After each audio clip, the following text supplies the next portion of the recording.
Hi hello నమస్తే welcome to Aadya media. నేను హాసిని. మనతో పాటు ఉన్నారు సినీ క్రిటిక్ దాసరి విజ్ఞాన్ గారు. ఆయన అడిగి ఈరోజు ఈ టాపిక్ గురించి మాట్లాడుకుందాం. హాయ్ అండి. హాయ్. ఓకే సార్, అలానే ఇప్పుడు నిఖిల్ స్పై అనే మూవీ చేస్తున్నాడు. సుభాష్ చంద్రబోస్ మరణానికి సంబంధించి ఆ మూవీ రిలీజ్ కాబోతుంది. అంతా కంప్లీట్ అయిపోయింది. ఇప్పుడు ఫ్యాన్స్ మాత్రం ఆ సినిమా ఎప్పుడు రిలీజ్ అవుద్దని వెయిట్ చేస్తుంటే ఆ సినిమా రిలీజ్ చేయనివ్వమని చెప్పి చాలామంది చెప్తూ ఉన్నారు. అసలు దానికి గల కారణాలు ఏంటి? ఎందుకు రిలీజ్ చేయకూడదు అనుకుంటున్నారంటారు? అట్లా ఏం లేదు. యాక్చువల్గా ఏమైందంటే 29కి రిలీజ్ డేట్ ఉంది. ఈ జూన్ 29కి రిలీజ్ చేయాలి యాక్చువల్గా సినిమాని. నిఖిల్ పాన్ ఇండియా లెవెల్లో ఆ సినిమాని ఎక్స్పెక్ట్ చేస్తున్నాడు. పాన్ ఇండియా లెవెల్లో మార్కెట్ చేసుకుందామని ఎక్స్పెక్ట్ చేస్తున్నాడు. కాకపోతే పాన్ ఇండియా లెవెల్లో మార్కెటింగ్ చేయాలి అంటే రెండు తెలుగు రాష్ట్రాలతో పాటు అన్ని భాషల్లోనూ కూడా మనము మీటింగులు పెట్టి సభలు పెట్టి లేకపోతే ఫంక్షన్లు చేసి ఏదో రకంగా పబ్లిసిటీ చేసుకోవాలి. దానికి వాళ్ళ దగ్గర ప్రొడ్యూసర్ దగ్గర చిల్లర సరిపోలే. సో రెండు తెలుగు రాష్ట్రాల వరకే నేను పబ్లిసిటీ చేయగలను, అంత నేను పెట్టలేను, దాని బదులు ఇంకో సినిమా తీయొచ్చు అని ఈయన. లేదండి, పెడితే మనకి ఏంటి అన్ని రాష్ట్రాల నుంచి కూడా మనకి ఏదో రకంగా చిల్లర వస్తాయి అని చెప్పేసి ఈయన. ఒకవేళ ఎక్కడన్నా సరిగ్గా ఆడకపోతే అది నష్టమే కదా. అంటే ఇంచుమించు సింపుల్ చెప్పాలంటే 5 సినిమాలు రిలీజ్ చేసినట్టు ప్రొడ్యూసర్కి. ఇప్పుడు మనకి కేరళలో 2018 అనే సినిమా రిలీజ్ అయింది. అది బాగా నచ్చితే అల్లు అరవింద్ గారు ఏం చేశారు, ఇక్కడ 2 కోట్లు 3 కోట్లు పెట్టుకొని రిలీజ్ చేసుకున్నాడు. అవునా? దానికి సంబంధించి ఇక్కడ ప్రమోషన్లు చేసుకున్నాడు. ఆ సినిమా రిలీజ్ అయింది, బాగా ఆడింది, డబ్బులు వచ్చాయి. ఓకే. ఇప్పుడు కూడా ఏంటి, ఇప్పుడు ఈ స్పై కూడా రెండు తెలుగు రాష్ట్రాల్లో ఒక తెలుగు సినిమా లాగా రిలీజ్ అయిపోతుంది. హిందీలో కూడా రిలీజ్ చేయాలంటే ఇప్పుడు ఈయన మళ్ళీ హిందీలోకి డబ్ చేసి అక్కడ కూడా ఎవరికన్నా అమ్మి వాళ్ళు కూడా ఏదో రకంగా దాన్ని ఒక ఫంక్షనో పెట్టి ఏదో చెయ్యాలి. దానికి ఒక వ్యవహారం టైం పడుతుంది. నెక్స్ట్ అలాగే కన్నడలో కూడా ఏదో చేయాలంటే టైం పడుతుంది. మలయాళంలో చేయాలి, తమిళ్లో చేయాలి. ఒక టైం టేకింగ్ ప్రాసెస్ ఇది. నాకు ఇప్పుడు అంత టైం లేదు, మహా అయితే 10 రోజులు నేను రిలీజ్ చేసుకోవాలనుకుంటున్నానని ప్రొడ్యూసర్. ఈలోపు ఈయన ఏంటంటే అది కొంచెం సీజీ వర్క్ ఇంకా బ్యాలెన్స్ ఉందండి, అది వర్క్ బ్యాలెన్స్ ఉంది, ఇది బ్యాలెన్స్ ఉంది అని చెప్పేసి ఏదో రకంగా అన్నారు. వాళ్ళకి బ్యాలెన్స్ ఉందని చెప్పు, రిలీజ్ పోస్ట్పోన్ చేద్దామని చెప్పు, అంతగా కావాలంటే నెక్స్ట్ ఒక పోస్ట్పోన్ డేట్ వచ్చింది అనుకో, ఈలోపు అన్ని భాషల్లో మార్కెట్ చేసుకోవచ్చు కదా అని నిఖిల్ ఆలోచన. పోస్ట్పోన్ చేయించడానికో మరి ఎందుకు అన్నాడో తెలియదు, ఇంకొంచెం patch work CG work balance ఉందండి అన్నాడు. ఆ తర్వాత దానికి లొంగకపోతే ఈయన ఏమన్నా నేను డబ్బింగ్ చెప్పను అన్నాడు. ఓకే, నువ్వు డబ్బింగ్ చెప్పినా చెప్పకపోయినా మేము రిలీజ్ చేస్తామని వాళ్ళు నేను ఏదో రకంగా టెక్నాలజీ ఉపయోగించైనా సరే, ఏఐ టెక్నాలజీ ఉపయోగించైనా సరే డబ్బింగ్ మేము చేసి సినిమాని అనుకున్న డేట్ని రిలీజ్ చేస్తా అంతే. ప్రొడ్యూసర్ వాయిదా పడితే నాకు మళ్ళీ పరువు పోతుంది, పైగా సినిమా ఏమైద్దని ప్రొడ్యూసర్ బాధ. నువ్వు వాయిదా వేస్తే ఈలోపు అన్ని భాషల్లో చక్క పెడతానని నిఖిల్ ప్రాబ్లం. సో ప్రొడ్యూసర్కి నిఖిల్కి మధ్య ఎక్కువ గొడవ. వాయిదా వేయకుండా ఇప్పుడే రిలీజ్ చేస్తే మిగతా దాంట్లో నేను పబ్లిసిటీ చేసుకోలేను అని చెప్పేసి నిఖిల్ ప్రాబ్లం. ఎందుకు అంటే ఆయన దీన్ని ఏమంటారు, కార్తికేయ 2తో పాన్ ఇండియా స్టార్ అయిపోయాడు ఓవర్ నైట్. ఆయనకు కూడా తెలియదు అట్లా అవుతానని. ఏదో సినిమా ఇక్కడ 2 తెలుగు రాష్ట్రాల్లో వచ్చింది, రిలీజ్ అయింది, అంత బాగానే ఉంది, అందరూ చూశారు. ఆ మాట ఈ మాట ఆ నోట ఈ నోట పడి అక్కడికి వెళ్ళింది.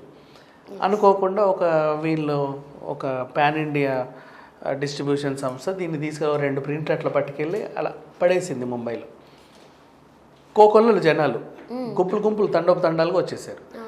ఇదేదో బాగుందని చెప్పి ఇంకో 4-5 స్క్రీన్లు పెంచారు. మళ్ళీ జనాలు తండాలుగా వచ్చారు. వాళ్ళకి ఏం నచ్చిందో మరి తెలియదు. అంటే కనెక్ట్ అయిపోయారు అలా ఆ స్టోరీకి, ఆ కథకి, దానికి. అంటే రీజన్ అప్పట్లో వాళ్ళు కూడా మంచి కరువులో ఉన్నారు. బాలీవుడ్ వాళ్ళు సినిమాలు ఏం లేవు, రిలీజ్ అవ్వట్లేదు, డిస్ట్రిబ్యూటర్లు ఎగ్జిబ్యూటర్లు అందరూ ఖాళీ, ఈగదో మొదలుకుంటున్నారు. ఇక ముద్దామా, రేపు ముద్దామా, దివాలా తీద్దామా, బోర్డు తిప్పేద్దామా అనే పరిస్థితిలో ఉండే టైంలో ఒక వరం లాగా దొరికింది కార్తికేయ. కానీ స్టోరీ పాన్ ఇండియా రేంజ్కి వెళ్ళింది, కానీ నిఖిల్ పాన్ ఇండియా రేంజ్కి ఇంకా వెళ్ళలేదని అనుకుంటున్నాను. అదే చెప్తున్నాను. ఆ కథ అక్కడికి వెళ్ళిన తర్వాత ఇదేదో బాగుందని చెప్పేసి వాళ్ళు వాట్సాప్ రేంజ్లు అన్నీ పెట్టేసుకొని గ్రూప్స్లలో థియేటర్లు నిండుతున్నాయంట అని ఒక పండగ వచ్చి 3000 స్క్రీన్లలో వేసేసారు. 3000 స్క్రీన్లు ఫుల్, ఇంకా పెంచారు. అట్లా పాన్ ఇండియా లెవెల్లో అనుకోకుండా ఒక సినిమా ఆడింది, అందులో నిఖిల్ హీరో. అది జరిగిన విషయం. ఓకే. నిఖిల్ ఇంకా పాన్ ఇండియాకి వెళ్ళలేదు, ఎందుకంటే నిఖిల్ని పెట్టి నేను నీతో పాన్ ఇండియా సినిమా తీయాలనుకుంటున్నాను, 100 కోట్లు పెడతాను అని ఇప్పటివరకు ఏ నిర్మాత రాలేదు. Yes. అది వేరే విషయం. కానీ ఈయన నటించిన సినిమా అనుకోకుండా అక్కడికి వెళ్ళి ఏదో ప్రభంజనం సృష్టించింది, ఆ రకంగా అయింది. సో ఎలాగో సృష్టించింది కదా, ఈ పాన్ ఇండియా మార్కెట్ని నేను గ్రాప్ చేసుకోవాలి ఇదే టైంలో ఈ స్పైతోని, దీనికి కూడా అలా రిలీజ్ చేస్తే నేను పాన్ ఇండియా స్టార్ అవుతాను కదా అని పాపం నిఖిల్ ఆలోచన. ఆయన ఆలోచించడంలో తప్పేం లేదు పాపం, ఎందుకంటే ఆల్రెడీ 10 మందికి తెలిసాడు కదా. అప్పుడు ఒక అబ్బాయి వచ్చాడు చూసారా, మనకు నిండుగా సినిమాలు ఆడాయి, ఆ పిల్లోడిది ఇంకేదో సినిమా వస్తుందంట అని చెప్పి వాళ్ళు కూడా ఇంట్రెస్ట్ చూపిస్తున్నారు, కొనేవాళ్ళు కూడా. ఈయనేమో వాళ్ళు కొనేవాళ్ళు బాగానే ఉన్నారు, అమ్మే వాళ్ళు బాగానే ఉన్నారు, నిఖిల్ బాగానే ఉన్నాడు. అంటే ఇప్పుడు మనకి ఎంటర్టైన్మెంట్ కొంచెం దాంట్లో అందింది, ఎందుకంటే ఇంట్రెస్టింగ్గా పిల్లలు చూడడానికి పెద్దలు చూడడానికి కూడా ఒక ఇది కనిపించింది. ఈ మూవీలో ఎటువంటి స్టోరీ వల్ల అంతవరకు రీచ్ అవుద్ది అంటారు? ఎలా అయితే కార్తికేయ 2 ద్వారక చుట్టూ తిరిగిందో కథంతా, దాన్ని ఛేదించుకుంటూ, అంటే ఒక అంశాన్ని ఛేదించుకుంటూ వెళ్ళడం, అదొక జర్నీ స్టార్ట్ అయింది. అలాగే ఇప్పుడు 1970 తర్వాత సుభాష్ చంద్రబోస్ గారి మరణం తర్వాత ఏం జరిగింది, ఆయన ఎక్కడికి వెళ్ళారు, ఎలా ఉన్నారు, ఏంటి పరిస్థితి అనేది దాన్ని ఛేదించుకుంటూ వెళ్ళేది స్పై. అట్లా. సో ఈయన ఒక అంశాన్ని ఛేదించుకుంటూ వెళ్తే ఆ సినిమా హిట్ అని అక్కడ వాళ్ళకి అర్థమైంది.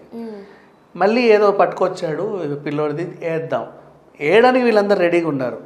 కానీ మనకు ఆడాలి అనుకుంటే ఆ పిల్లోడు వీడు అప్పుడు వచ్చాడు, ఇలా జరిగింది అని అందరికీ తెలియాలంటే మళ్ళీ ఒక చిన్న ప్రమోషన్, ఒక ఈవెంట్ ఏదో ఒకటి చెయ్యాలి. ఆ ప్రమోషన్ చేయండి అని వాళ్ళందరూ చెప్పారు, ఏదో చావు కబురు చల్లగా.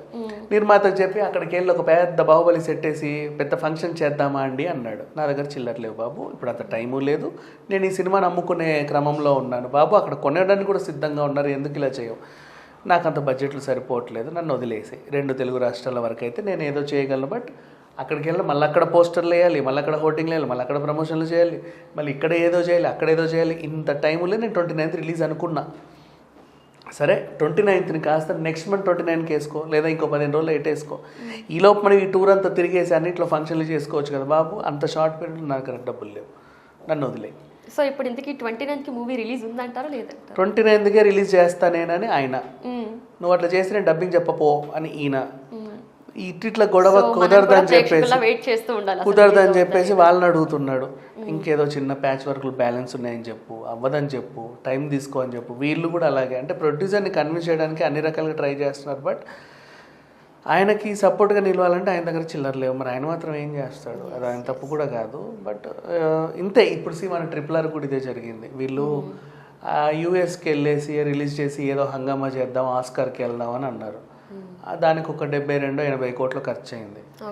నిర్మాత చేతులు ఎత్తేసాడు, బాబు నేను దాంతో ఇంకో పెద్ద పాన్ ఇండియా సినిమా తీసుకోవచ్చు, ఇప్పుడు మీ చుట్టూ తిరగాల్సిన అవసరం లేదంటే ఆయన పక్కన పెట్టేశాడు. దాని ఆయన పక్కన పెట్టి ఇల్లే తిరిగి వచ్చారు. మరి ఇప్పుడు ఇక్కడ ఏ విషయం జరుగుద్ది అనేది మనకు తెలియదు, బట్ నిఖిల్ వర్సెస్ ప్రొడ్యూసర్ గొడవ అయితే ఇప్పట్లో సద్దుమణిగేలా లేదు. 29th మూవీ రిలీజ్ ఉంటుందో లేదో చూడాలి. అందరితో పాటు మనం కూడా వెయిట్ చేయాలి. So thank you so much.